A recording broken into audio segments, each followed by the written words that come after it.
The shipyards around Earth had never been so busy. Day and night, thousands of workers raced to change humanity's warships into something that had never existed before. Engineer Yoon So-ra barely slept as she supervised the transformation of the entire human fleet. "This is crazy," her assistant muttered as they watched the Iron Phoenix being rebuilt. Strange new parts were being welded onto the ship's hull. Crystals that glowed with their own light were installed in chambers that hummed with unknown energy. "Crazy is all we have left," Yoon So-ra replied. She looked at the plans Dr. Kim had given her. Half the technology didn't make sense, but somehow it worked. The exotic matter containment systems violated several laws of physics, yet they contained exotic matter. The quantum resonance arrays should have exploded, but instead they sang with harmonic frequencies that made her teeth ache. Captain Lee Da-eun visited her ship every day to watch the changes. The Iron Phoenix was becoming something that looked more alien than human. Where once there had been smooth metal, now there were spikes and crystals and devices that pulsed with their own heartbeat. "Will she still fly?" Yoon asked. "She'll do more than fly," Yoon So-ra promised. "When we're done, she'll be able to reach into the heart of a star and make it dance." Across the solar system, similar work was happening on every human ship. The old weapons were removed and replaced with starfire arrays. The hulls were reinforced with metals that Dr. Kim had created in his laboratory. Most importantly, each ship received an exotic matter core that would let it survive what was coming. General Nam Ki-tae was not happy with any of this. He visited the shipyards often, complaining that they were changing too much too quickly. "We're turning our ships into alien machines," he told Admiral Park during one of their arguments. "What if this starfire technology changes us too? What if we become as alien as the Veltar?" Admiral Park had wondered about the same thing. Dr. Kim's theories required technologies that humanity shouldn't have been able to build. Yet somehow, when human engineers tried to build impossible devices, they worked. It was as if the universe wanted them to succeed. "Maybe becoming alien is what we need," the Admiral replied. "We can't fight the Veltar with human technology, so we'll fight them with something else." Pilot Han Dong-hyuk returned from a deep space mission with disturbing news. He had followed the Veltar fleet for weeks, watching them destroy human colonies. But he had also seen something else. "They're not just killing people," he reported to Admiral Park.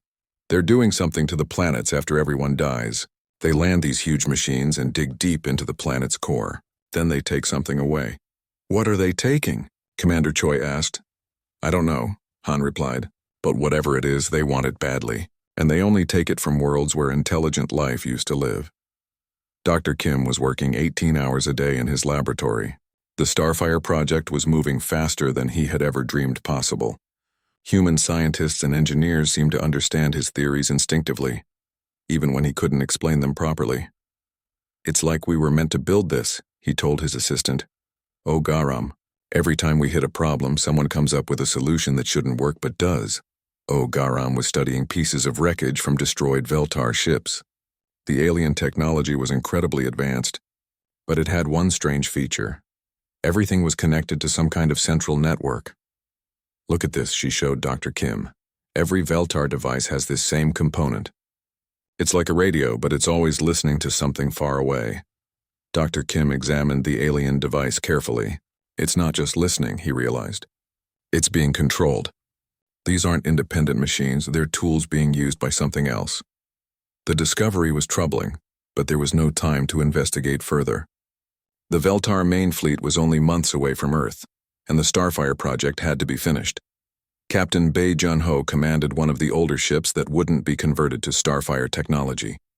His heavy cruiser Steel Thunder would fight the Veltar with conventional weapons, trying to buy time for the Starfire ships to get into position. "We're the sacrifice," he told his crew honestly. "Our job is to die slowly enough for the others to save humanity." His crew didn't complain. They all knew what was at stake. Every man and woman in the human fleet understood that this was humanity's last battle. Ambassador An Young-mi had given up diplomacy. There was no talking to the Veltar. They had never responded to any attempt at communication. Instead, she was working on something else, a message to be broadcast to the entire galaxy when the battle began. "If we lose," she told Admiral Park, "at least other species will know what happened to us. And if we win, they'll know what's possible." As the weeks passed, the transformed human fleet began to look like something from a nightmare or a dream. The ships still had human crews, but their hulls pulsed with alien energies. Their weapons could reach across space and touch the heart of stars. Dr. Kim ran final tests on the Starfire system. The results were beyond his wildest hopes and his worst fears. When activated, the technology would turn Sol into something that had never existed before. The sun would become a weapon of such power that it could destroy fleets, shatter planets, and reach across the galaxy with fingers of fire. "Are we sure about this?" Commander Choi asked as he watched the test results. "No," Admiral Park replied, "but we're out of safe choices." Captain Song Hee-ren commanded a new type of ship called Shadow Walker. It was built for stealth and reconnaissance, designed to get close to Veltar vessels and gather information. Her ship was the smallest in the fleet, but it had the most advanced Starfire technology. "I can feel the ship thinking," she reported after her first test flight. "It's like it's alive." That was another troubling development. The Starfire-equipped ships seemed to have their own consciousness. They responded to their crew's thoughts and emotions. Sometimes they acted before their captains gave orders, as if they knew what was needed. Engineer Yoon So-ra finished the conversion of the last ship just as the Veltar fleet entered the outer solar system. Long-range sensors showed a formation of vessels that stretched across space like a metal ocean. There were thousands of them, each one the size of a small moon. "They're beautiful," Captain Da-yoon said as she looked at the sensor readings. "And terrible." The Veltar ships moved with perfect coordination, as if they were all controlled by a single mind. Their hulls were black and smooth, and they absorbed light instead of reflecting it. They looked like pieces of the void between stars that had come to life. Admiral Park gathered his fleet commanders for a final meeting. The men and women who would lead humanity's last battle looked tired but determined. They all knew that in a few days they would either save their species or die trying. "Remember," the Admiral told them, "we're not just fighting for Earth. We're fighting for the right of free beings to exist in this galaxy. The Veltar want to turn everything into tools for their masters.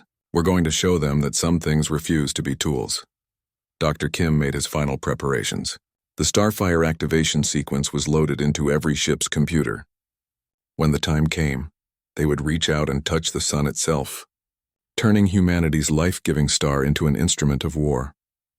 As the Veltar fleet approached Earth, the transformed human ships took their positions.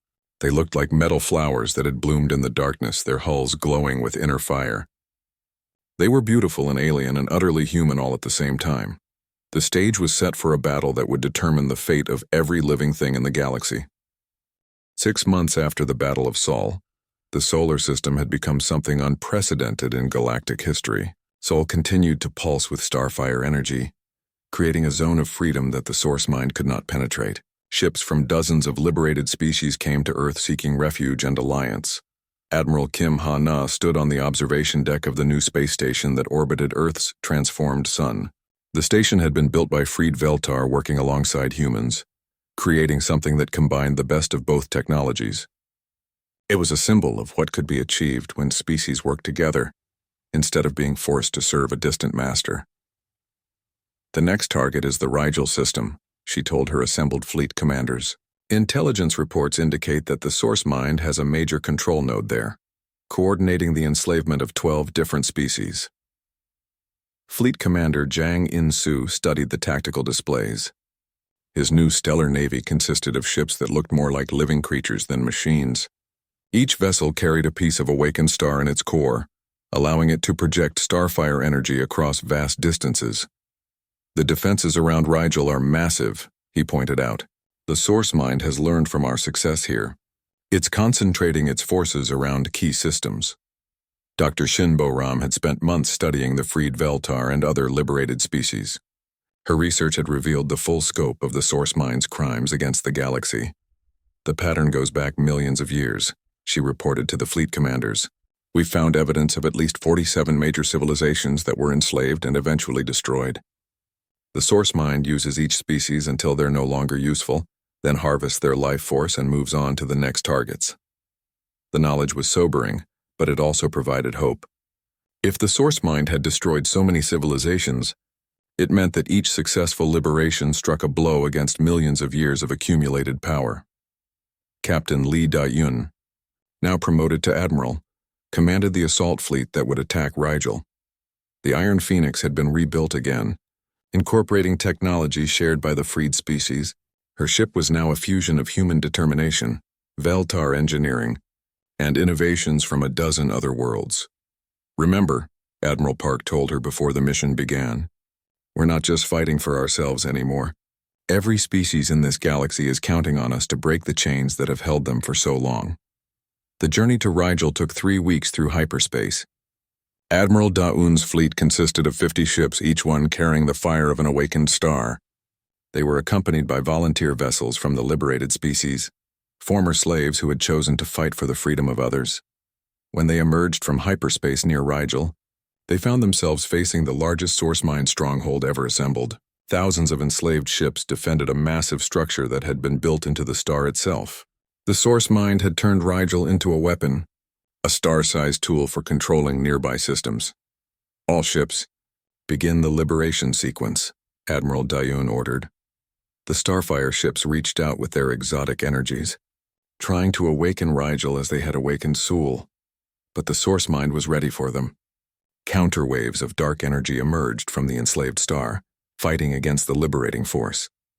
The battle was unlike anything that had ever been fought. 2 types of energy, one representing freedom, the other control, clashed in the space around Rigel. Stars throughout the local stellar group flickered as the cosmic forces struggled against each other. Tech specialist Lim Shengwu monitored the energy patterns from his ship's sensors. "The source mind is using Rigel as an amplifier," he reported. "It's drawing power from enslaved populations throughout this sector of the galaxy." That was when Admiral Daun realized what they had to do. They couldn't just awaken Rigel. They had to cut its connections to the other enslaved systems. It would require her ships to spread out across multiple star systems, making them vulnerable to counterattack. "All ships, execute Liberation Pattern 7, she ordered. "We're going to free this entire sector at once." The human fleet scattered across a dozen star systems, each ship targeting a source mind control node. As they began their work, waves of enslaved ships converged on their positions. The freed species volunteers threw themselves into the battle, buying time for the Starfire vessels to complete their work. Captain Song Hyren's Shadow Walker had been modified for a special mission. Her ship carried a weapon designed by Dr. Kim, a device that could reach across dimensions and strike at the source mind itself. "I'm detecting the primary nexus," she reported, as her ship penetrated the defenses around Rigel. "It's not in this reality, it's hiding in the space between dimensions." She activated Dr. Kim's device, and for a moment, reality itself seemed to bend around her ship. The weapon reached through the barriers between worlds and struck at something that existed outside normal space and time. The response was immediate and terrifying. The source mind's attention focused on the solar system like a malevolent spotlight. Across the galaxy, every enslaved species suddenly turned toward Earth with murder in their eyes. But it was too late. The liberation pattern was already spreading. Star after star awakened as the Starfire energy cascaded through the galactic communication networks that the source mind had built. Each awakened star freed the species in its system, and each freed species helped to awaken more stars. Admiral Park, now elderly but still commanding from Earth, watched the liberation spread across the galaxy like wildfire. The tactical displays showed red lights turning to green as system after system broke free from source mind control. "It's working," he whispered. "We're actually doing it." Commander Park Min-seo, his daughter, was leading ground operations on newly liberated worlds. She found populations that had been enslaved for so long they had forgotten they were slaves. Teaching them to think for themselves was almost as difficult as freeing them had been.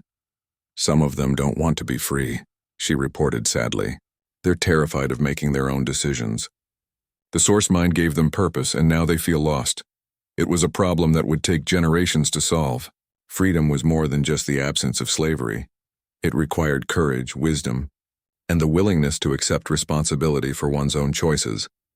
Dr. Kim had discovered something important about the source mind's nature. "It's not evil in the way we understand evil," he explained to Admiral Park. "It's more like a cosmic disease, a pattern that spreads from reality to reality, consuming everything it touches. It doesn't hate us any more than a virus hates its host, but that made it more dangerous, not less. Evil could be reasoned with, negotiated with, sometimes even redeemed. A cosmic disease could only be cured or contained. The final battle took place at the galactic core, where the source mine's primary processing centers were hidden in the twisted space around the central black hole. Admiral Da-Un led a combined fleet of ships from 100 different species, all united by their desire for freedom. The source mine threw everything it had left at them. Reality itself became a battlefield as the entity tried to drag the attacking fleet into the spaces between dimensions, where it could destroy them completely. But humanity's gift was not just the ability to awaken stars, it was the ability to inspire others to fight for something greater than themselves. The freed species fought with a courage born of remembered slavery, determined that no one would ever be enslaved again. Engineer Yoon So-ra had designed the final weapon, a device that could turn the galactic black hole itself into a source of liberation energy.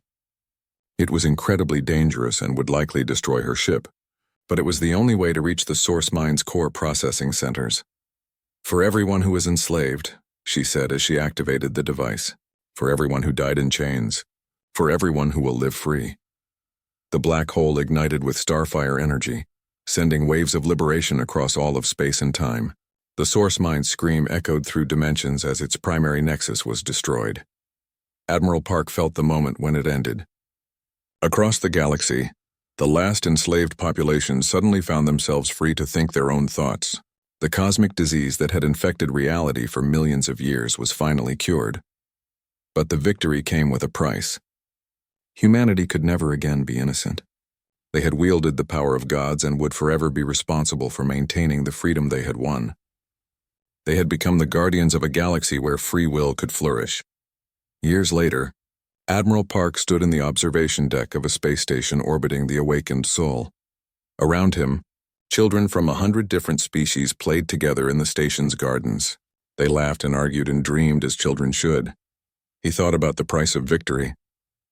Humanity had become something more than human, and something less. They were revered by some species as saviors and feared by others as potential tyrants. The power to awaken stars made them both protectors and threats. But as he watched the children play, he knew the price had been worth paying. The galaxy was free, and as long as humans remembered their responsibility, it would stay free. In the distance, Seoul burned with colors that had no names, a constant reminder that some things were worth fighting for, no matter the cost. The stars themselves had become witnesses to the truth that tyranny.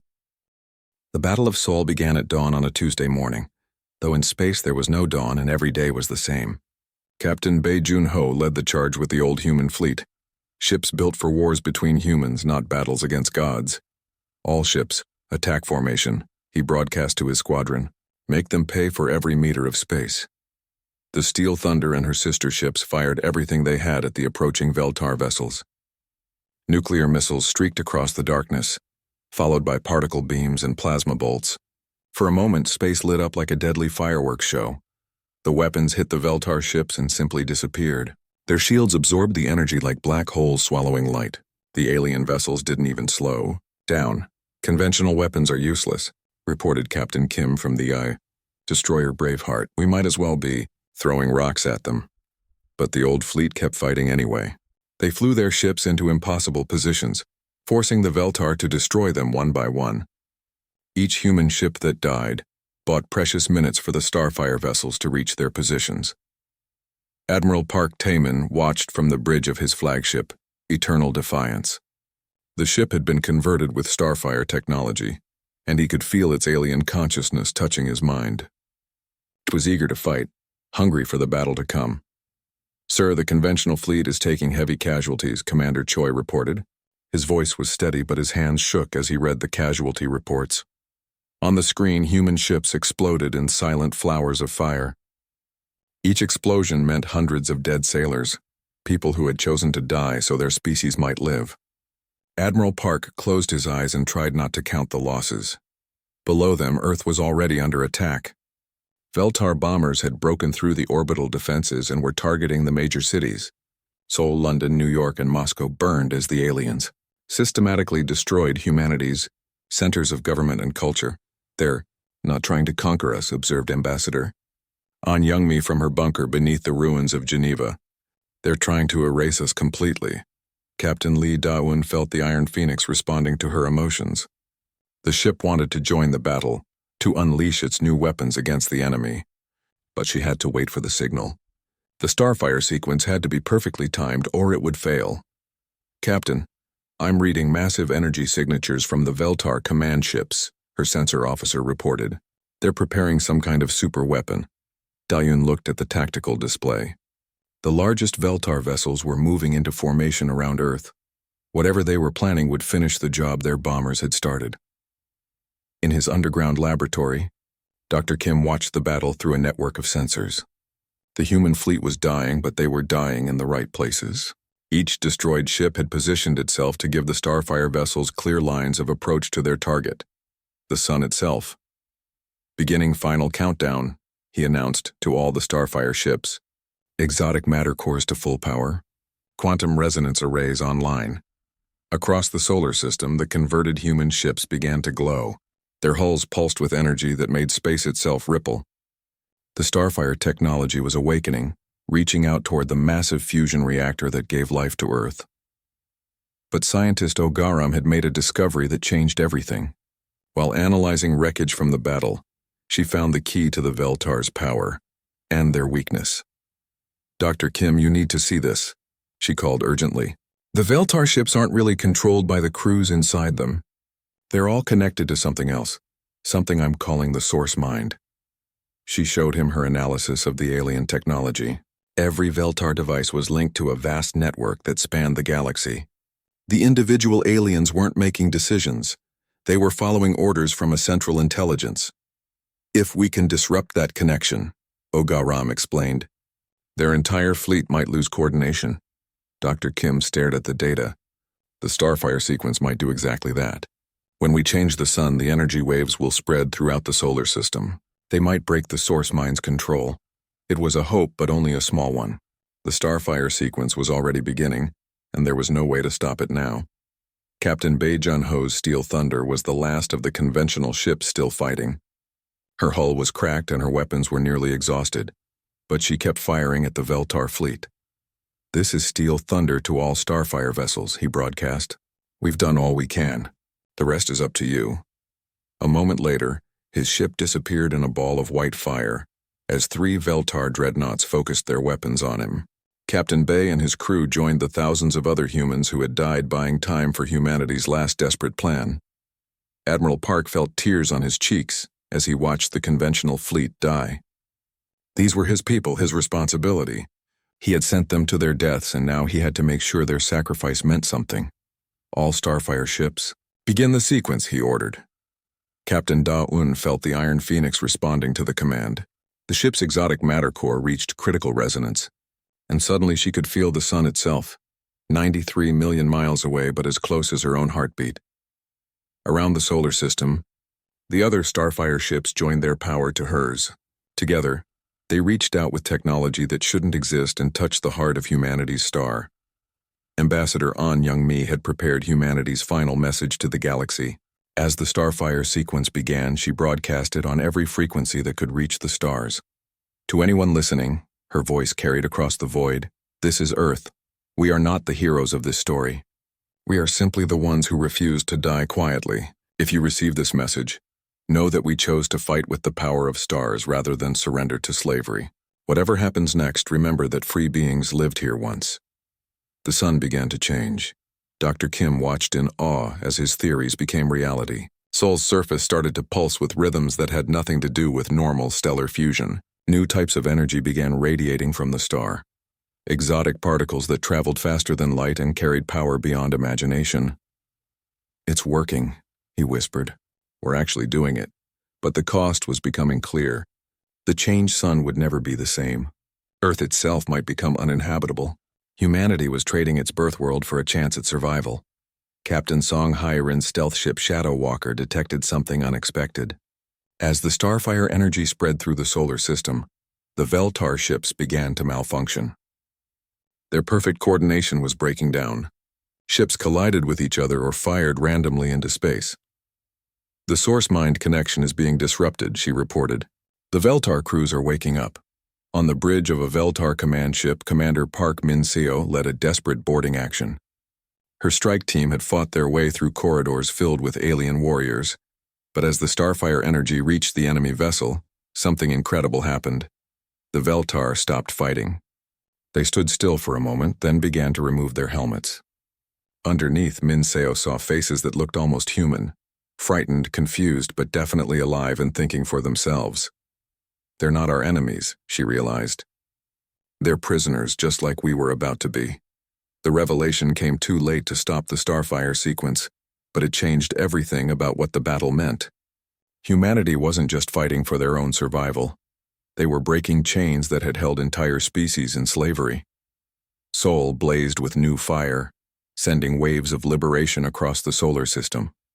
The Veltar fleet, moments from victory, suddenly found themselves free to think their own thoughts for the first time in centuries. But the real war was just beginning. The source mind that had controlled the Veltar was still out there, and it would not give up easily. Sol was no longer the same star that had warmed Earth for billions of years. Captain Lee Dayun stared in wonder at the transformed sun through the Iron Phoenix's reinforced viewing ports. Where once there had been a simple yellow star, now there was something that pulsed with colors that had no names. The readings are incredible, her science officer reported. Sol is generating energy types that don't exist in our physics books. It's like the star has become alive. Streams of exotic fire reached out from the sun like the arms of a cosmic dancer. These weren't normal solar flares. They were weapons of pure energy that could cross the entire solar system in minutes. More importantly, they carried something that disrupted alien technology on a level that no one understood. The Veltar fleet was in chaos. Ships that had moved with perfect coordination now drifted helplessly through space. Some crashed into each other as their crews struggled to remember how to fly without the source mind telling them what to do. Commander Park Min-seo found herself in the strange position of helping her former enemies. The Veltar warriors she had been fighting were now sitting on the floor of their own ship, looking lost and frightened. "How long?" asked one of them in broken English. "How long were we slaves?" Min-seo checked her translator.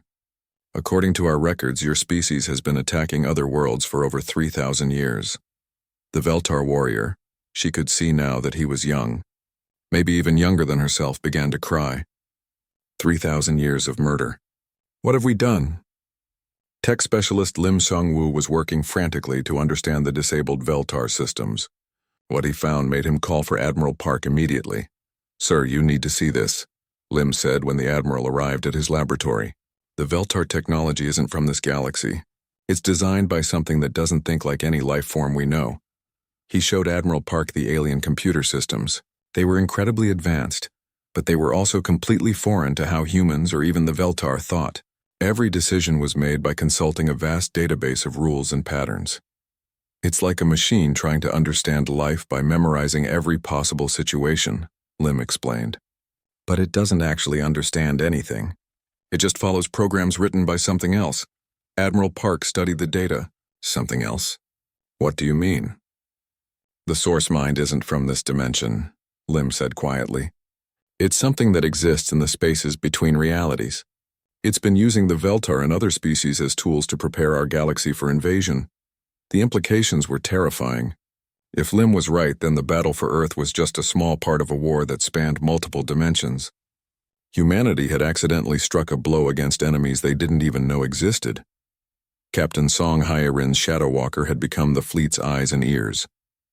Her stealth ship could move through the chaos of the solar system without being detected, allowing her to scout the changing situation. "Admiral, I'm detecting massive structures throughout the galaxy," she reported.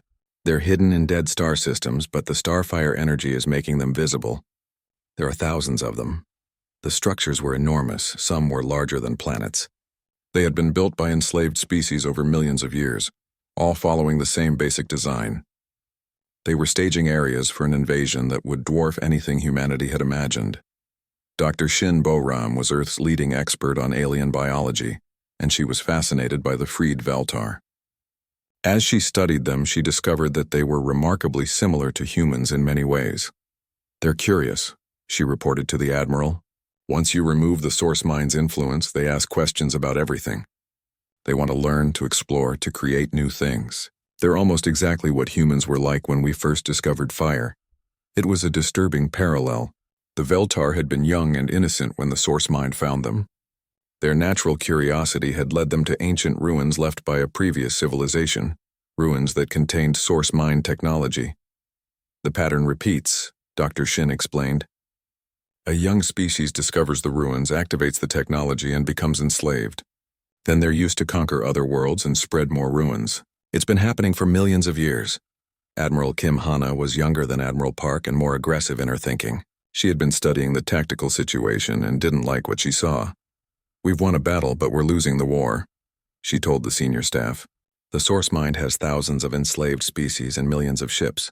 Even with our new technology, we can't fight them all." Admiral Park nodded grimly. "But we don't have to fight them all. We just have to free them." The plan that emerged was audacious beyond belief. Humanity would use their starfire technology to awaken other stars throughout the galaxy. Each awakened star would disrupt source mind control in its system, freeing more enslaved species. "We'll create a chain reaction of liberation," Admiral Park explained. "Star by star, world by world, we'll break the chains that have held the galaxy in slavery." Fleet Commander Jang In-soo was put in charge of building humanity's new stellar navy. The ships would be different from anything that had ever existed. Vessels, designed around awakened star cores that could carry starfire, energy across vast distances. "Each ship will be like a piece of soul," he explained to his engineers.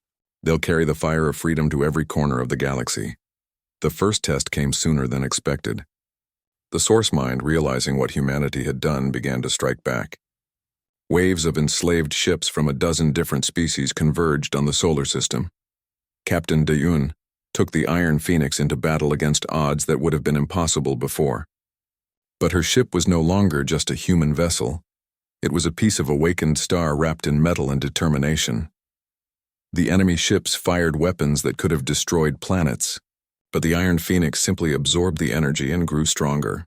When Daun fired back, streams of stellar fire reached across space and touched the enemy vessels. One by one, the attacking ships went silent as their crews were freed from source mind control.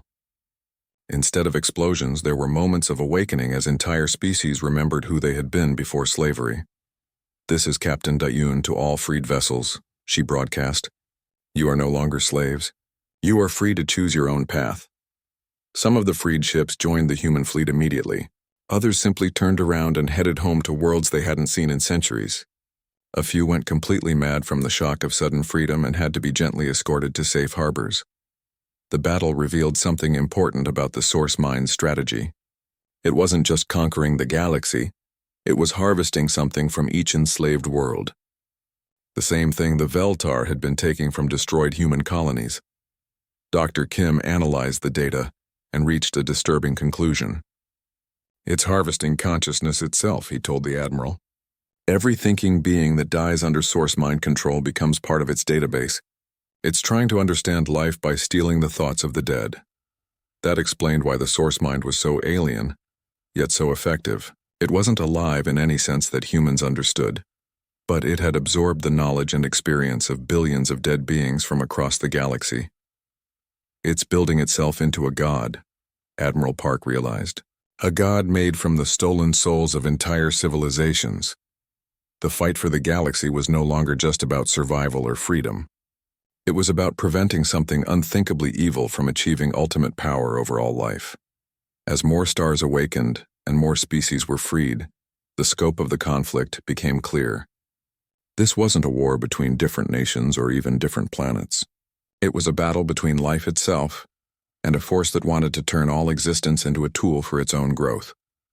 Captain Song Hyarin discovered the source mind's ultimate plan during a deep reconnaissance mission. Hidden in the galactic core were massive machines designed to harvest the energy of dying stars. When enough stars were drained, the source mind would have the power to break through into other dimensions. "It's not content with just our galaxy," she reported. "It wants to spread to every reality that exists. The stakes could not be higher. If humanity failed, not only would their galaxy die, but countless other realities would follow. The source mind would spread like a cancer across all possible worlds until nothing free remained anywhere, but humanity had something the source mind couldn't understand or predict. The ability to choose sacrifice over survival, to value freedom over safety, and now they had the power to awaken stars. The real war was about to begin. Captain Lee Da-eun watched her homeworld burn from the bridge of her damaged ship. New Tokyo Colony, where she had grown up and learned to fly, was now a ball of fire and molten rock. The alien ships hung in space like giant metal sharks, their weapons still glowing hot from the destruction they had caused. "Captain, we need to jump now," her pilot said. His voice shook with fear. "Their ships are turning toward us." Da-eun looked at the screen one last time. Millions of people had lived on that planet just hours ago. Now there was nothing left but death and ash. She closed her eyes and gave the order to escape. The small rescue ship jumped through space, carrying the last survivors of New Tokyo Colony back to Earth. During the long journey home, Da-eun learned the terrible truth from the people she had saved. The aliens called themselves the Veltar, and they were not interested in taking prisoners or making deals. They wanted every human dead. "They don't even talk to us," said Dr. Park, a scientist who had escaped the attack. "They just came and started killing. Our weapons can't hurt their ships. Their shields eat our missiles like they're nothing." When Da-eun's ship reached Earth, she went straight to the military headquarters in Seoul.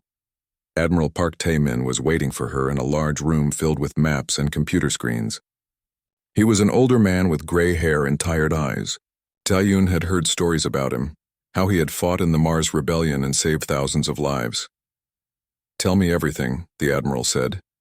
Da-eun described the attack on New Tokyo Colony. She told him about the Veltar ships that seemed to heal themselves after being hit. She explained how their weapons could destroy entire cities in seconds. When she finished talking, the room was silent. "How many ships did they have?" asked Commander Choi Jae-sung, the admiral's closest friend and advisor. "I counted at least 200 attacking our world," Da-eun replied. "But I think there were many more waiting in space." Admiral Park looked at the star map on the wall. Red marks showed where human colonies had been destroyed in the past month. There were 17 red marks. 17 dead worlds. "They're not just killing us," the admiral said slowly. "They're making sure no one escapes. Every ship that tries to run gets hunted down and destroyed." A young scientist named Dr. Kim Hyun-woo stepped forward. He looked nervous but determined. "Sir, I need to show you something. It might be our only chance." Dr. Kim led them to a secret laboratory deep underground. Inside was a strange machine covered in cables and glowing crystals. Computer screens showed numbers and symbols that most people wouldn't understand. "This is Project Starfire," Dr. Kim explained. "I've been working on it for 3 years. The theory is simple. We can turn stars into weapons." Everyone stared at him in shock. "That's impossible," Commander Choi said.